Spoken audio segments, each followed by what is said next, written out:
3 महिन्यामध्ये तुम्ही किती किलो वेट लॉस केलाय? 15 किलोचा वेट लॉस. बापरे, 15 किलो 3 महिन्यात वेट लॉस झालाय तुमचा? होय. मग भारती मॅडम, ज्या वेळेला तुम्ही 15 किलो वेट तुम्हाला कमी करायचं होतं, हा. त्यावेळेला तुम्ही हा निर्णय कसा काय घेतला की या कम्युनिटीमध्ये यायचा? या कम्युनिटीत माझे कोचेस स्मिता इंगवले मॅडमनी मला हे केलं. त्यांनी सांगितल्याप्रमाणे मी सगळं व्यवस्थित फॉलो केलं, त्याप्रमाणे मला रिझल्ट आला. अच्छा. मग आता तुम्ही ज्या वेळेला हे प्रोग्राम घेतला नव्हता, त्यावेळेला तुम्ही तुमचं काय चुकत होतं की ज्यामुळे तुमचं वजन वाढत चाललं होतं असं वाटतं?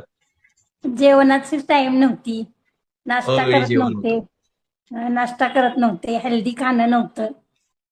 अनहेल्दी खाणं तुमचं चाललं होतं, हा, टाइम टेबल बरोबर नव्हतं, बरोबर नव्हतं.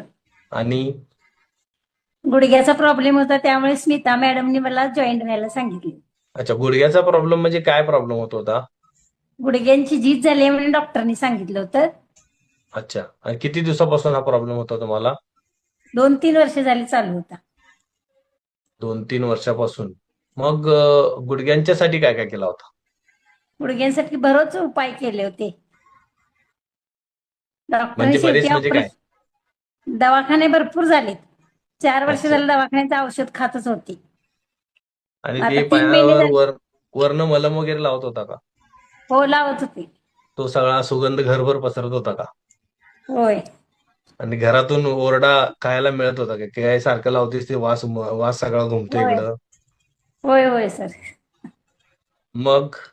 आता 3-4 महिने झाले मी एकही दवाखान्यातली गोळी खाल्लेली नाही. Very good, very good. पण दुखणं कसं काय थांबलं? हल्दी नाश्ता चालू केला त्यापासून वजन कमी झालं नाही. वजन कमी झाल्यामुळे गुडघ्याची प्रॉब्लेम कमी झाली. आम्ही देतो होतो ते तुम्ही गुडघ्याला